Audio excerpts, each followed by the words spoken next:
I called her one day. I had been working a job for a while. I had saved up some money, had been reading all of these different books and just educating myself on finance and stock market and all these different things. Mm-hmm. You know what I mean? I'm ready to buy a house. And she was like, that sounds cool and shit, but you should probably buy yourself a multi-unit. You know, Mm. and that was like the deciding factor on which direction I was gonna go, because I had just read the same thing in Rich Dad Poor Dad, and her telling me that was like kind of like confirmation. It was like the bell going off on my head, like ding, ding, ding, ding, ding. That's it. Go get your multi-unit. That's the second time you heard it, and then this time it came from somebody you love and trust. So it only made sense. And she was like, go look into this program called NACA. They're a program where you can, you know what I mean, get in with them, no money down, et cetera, et cetera. And I'm like, oh man, that sounds too good to be true. But she was like, it's legit. And I promise you, you know what I mean, if you do it, you're gonna be happy. So I went through the NACA program, and my first property, I ended up getting me a 4-unit property Nice. in a very nice Chicago suburb called Forest Park, right outside of the city. Great amenities, access to the Green Line and the Blue Line train system. The expressway gets you downtown, 10 minutes. Walmart, churches, malls, everything in the area. Really nice schools. I got a really good price on it. And in addition to me getting a good price on it, I didn't have to put any money down on the property. So I got the property with no money down. When I closed on the property, I walked away from the closing table with the $5,000 check. And I closed at the end of the month. So the day that I closed, I went to the building. I started moving in. I started getting rent checks the very next day. Wow. So I closed on the property. I kept all of the money that I had saved up, which was about $12,000. So I still had that in my account. Okay. They gave me another $5,000 after I closed, you know what I'm saying, which ran up 10 grand cash. And then I moved into the building, and the next day I started receiving rent checks of $1,000 or better from each individual property, which was 3 units at the time. That's wonderful. So you hit it out the park on your first go. Oh man, it was a grand slam. Right. Okay, so let me ask you this: how important was your credit for you to acquire that first piece of property? Was it with the program that I went through? It didn't really matter about credit, because they're more so concerned about your debt to income ratio and what's on your credit. So your credit score doesn't matter, but they don't want you to have any debt on your credit. So like no collections or anything like that. You can get by even with student loans and stuff because you're paying that, but it'll just go against your debt to income ratio, like what you could afford towards a home property. But with NACA, they don't really concern themselves with your credit score. They just want to see that you don't have any debt in your current name. And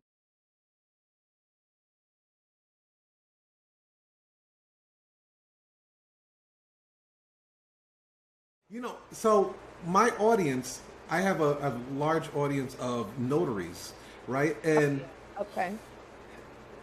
They're constantly looking for different ways of marketing themselves, but they always overlook, because copywriting is a stealth type of craft, right? It's like you don't see words the same. Donnie Bryant started, kind of training me a little bit about it, and I started, handwriting, copy and stuff like that. And it was just like, I created one landing page, Oh, good for you. With some copy in there. I used to just throw words together, right? Yeah. No conversions whatsoever. Yep. Now that I understand copy a little bit, that same landing page will start creating money. I'm like, this is freaking amazing. Like, if notaries would know about this would change everything for them. Yeah. So, like, for websites, they would find copy there, correct? Absolutely, yes. What yes. other places would they see copy? Let me see, websites. I mean, even social media. When you're very intentional about posting something with the intent of getting somebody maybe to download your lead magnet or whatever freebie you're giving away, or if you're seeking to get more, clients for the notary business, I mean, that's a form of copywriting, because again, when you write words with the intent of selling something, that's copywriting. And so for someone in this sector, being a notary, the biggest thing I would say is literally you have to put yourself in the shoes, or in the mindset rather, of your prospective customers. Why do people need a notary? they're trying to purchase a house, right? Or they're trying to, I think one case study or something I read recently was like somebody needed a notary because they needed like to hurry up and get a passport for their kid or something. I mean, there are all these different scenarios. And so what you want to do is put yourself in the mindset of the individual that needs your services and literally just speak to them, you know? Especially if you have a mobile notary company, that's even better because you're literally telling them, like, look, we will come to you. Like this is the convenience factor that we're bringing to you. You don't have to worry about coming to us. We'll just come to you.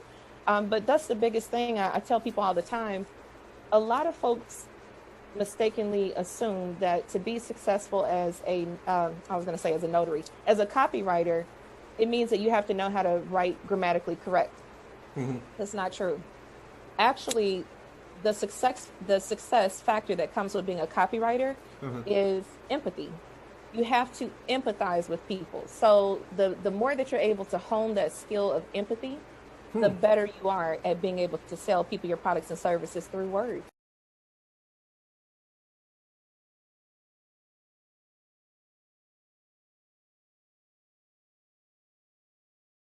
Can understand.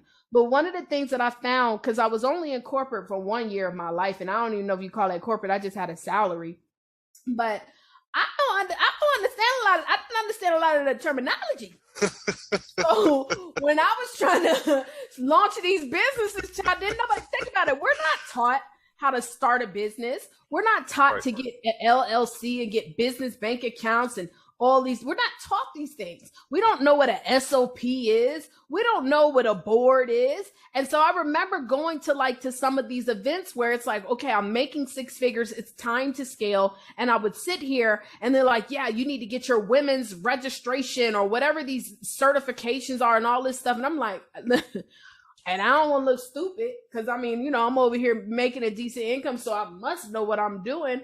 I would just be like, you know what? Never mind. Let me just go back to doing what I do. And that's rolling up my sleeves and getting out here in these streets and grinding. But the truth is, y'all, we don't have to work so hard if we understand the government be trying to throw us money. It's like, we want to give you this money, but we don't know what's available. So Urban CEO is supposed to be that bridge between the urban community because, and I call it, we want to help, you know how you got churches that say we want to help the unchurched get church? Well, we want to help the unconferenced get conferenced. And so we create environments where we might have a corporate person come and talking about funding, but if you don't understand it, don't worry, I got you. Excuse me, ma'am, we don't know what SOP means. Can you please break it down for us and explain? Or career. Okay, you want to climb the corporate ladder. Man, we need to know how do we go and appropriately talk to a boss about getting the raise because nobody teaches you that, and not even in college. Relationships. How can we build better relationships in the urban community? So what I'm looking forward to is definitely Urban CEO growing. Of course, our boot camps continue to be great. 100% success rate. Everyone who has ever been to our boot camp has completed a book. I'm just excited. And you're global too. Yeah, listen, 95% of my clients I've never physically met. They all over the world. And all over the world. Trinidad, Tobago, Ghana. I see it. I see it. Yes, ladies and gentlemen, she is internationally known. You better know it. Holla. And not only that, I'm gonna let you guys know right now, her streamline and automation is bar none one of the best. like your text goes out like clockwork. Your email marketing fleek, copywriting. I'm like, oh my God. You guys can learn so much over and over and over again just by the little bit of stuff that she said on the show today.